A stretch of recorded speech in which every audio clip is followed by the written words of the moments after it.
The history of Hawaii is just as fascinating as Alaska's, in my opinion. It began with a migration from islands in the South Pacific in the 4th century.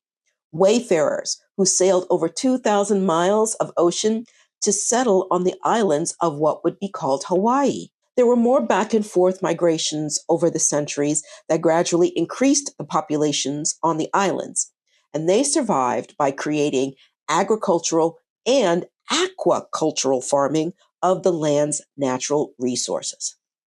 This respect for the land and the sea for providing sustenance can be seen in their culture. The phrase, which translates as "the land is chief and mankind are its servants," sum up Hawaiians' respect for and honor of the land and sea as supreme life-giving forces and the importance of environmental stewardship within the culture. As populations on the islands increased, leadership was needed, so each island had a chief.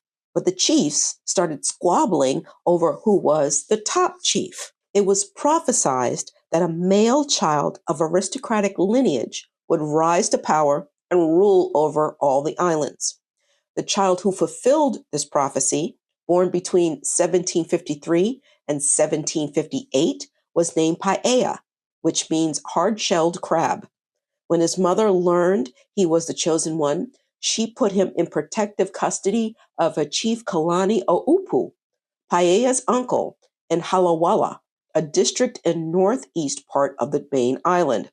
This chosen child grew up in isolation, and that isolation would dictate a new name, Kamehameha, which means the lonely one.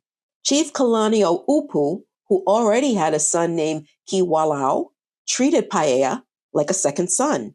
He admired his nephew's strength and believed he would be the one to unite the islands.